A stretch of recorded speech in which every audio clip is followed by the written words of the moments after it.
नमस्कार दोस्तों, लूसेंट का इतिहास का संक्षिप्त विवरण। यूनान जिसने भारत को अरब से हिंद और मध्यकाल में इस देश को हिंदुस्तान कहा जाने लगा।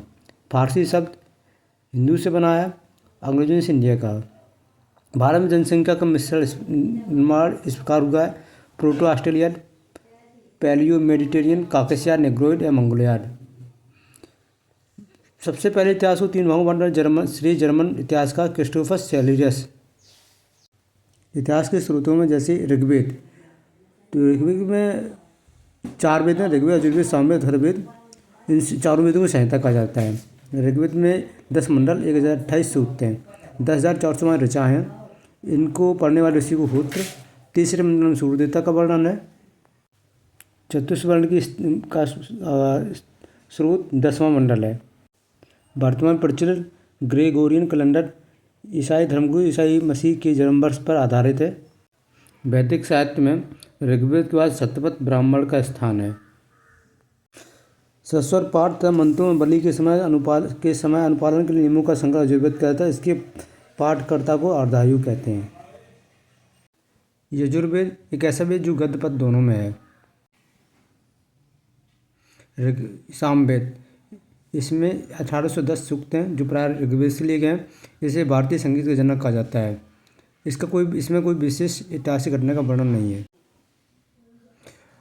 अथर्ववेद, ऐतिहासिक दृष्टि से अथर्ववेद का मत इस बात में है कि इसमें सामान्य मनुष्यों के विचारों तथा अंधविश्वासों का वर्णन मिलता है।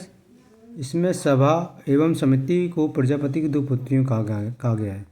ब्राह्मण ग्रंथ वैदिक संहिताओं की व्याख्या करने के लिए गद्य में लिखे गए हैं।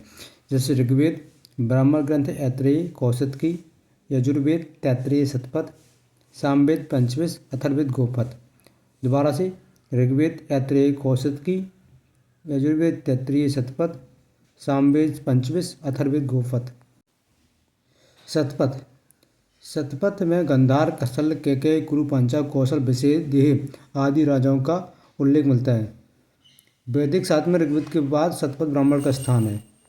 यूनानी रोमन टेशियस ईरान का राजवैद्य था। हेरोडोटस इतिहास का पिता कहा जाता है इसको। मैगस्थनीज, इसे सेल्यूसिड निकेटर का राजदूत था जो चंद्रगुप्त मौर्य के राजदरबार में आया था। इसने अपनी पुस्तक इंडिका से मौर्य की समाज संस्कृति विषय में लिखा है। टॉलमी, इसने 2वीं शताब्दी में भारत का भूगोल नामक पुस्तक लिखी। प्लिनी, नेचुरल हिस्ट्री नामक पुस्तक लिखी। डायोनिसियस मिस टॉलमी फिलाडेल्फस का राजदूत था। चीनी लेखक फाहियान, चीनी यात्री गुप्त नरेश चंद्रगुप्त द्वितीय के दरबार में आया था। इसने अपने विवरण मध्य प्रदेश के समाज एवं संस्कृति के बारे में लिखा है। यह 14 वर्षों तक भारत में रहा। संयोगन 1518 में आया। 3 वर्षों की यात्रा में बौद्ध धर्म की प्राप्तियाँ एकत्रित की। हैंसंग हर्षवर्धन शासनकाल में आया। हैंसंग 629 में आया। चीन जो भारतवर्ष के लिए प्रस्थान किया। लगभग 1 वर्ष की यात्रा के बाद सप्ताह बाद भारतीय राज्य कपिसा पहुँचा। 15 वर्ष ठहरकर 645 में चीन लौट गया। इत्सिंग जो 7वीं शताब्दी में आए। 4 लेखक थे, 4 यात्री फाहियान, संयोगन, क्रिम्सिस, फाहियान, संयोगन, हैंसांग एंड इत्सिंग। अरबी लेखक विष्णु पुराण मौर्यवंश से है। मत्स्य पुराण सातवाहन से, वायु पुराण गुप्तवंश से। मत्स्य पुराण सबसे प्राचीन एवं प्रमाणिक है। उपनिषदों की रचना पुराणों से पहले हुई थी। हीनयान प्रमुख ग्रंथ कथावस्तु है। जैन साहित्य को आगम कहा जाता है। प्रारंभिक इतिहास कल्पसूत्र से ज्ञात होता है। संस्कृत साहित्य में ऐतिहासिक घटनाओं को क्रमबद्ध लिखने का सर्वप्रथम प्रयास कन्नड़ द्वारा किया गया। कन्नड़ द्वारा रचित पुस्तक राजतरंगिणी तरंगिणी है। अरबों की सिंह विजय का वृत्तांत चचनामा अरबी लेखक अली मोहम्मद द्वारा सुरक्षित है। जवालोपनिषद में चारों आश्रमों का उल्लेख मिलता है।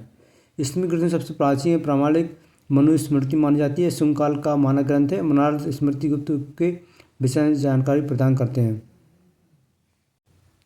सामाजिक दृष्टि से अग्नि पुराण का महत्व काफ़ी है। इसमें राजतंत्र के साथ साथ कृषि संबंधी विवरण भी दिया गया है।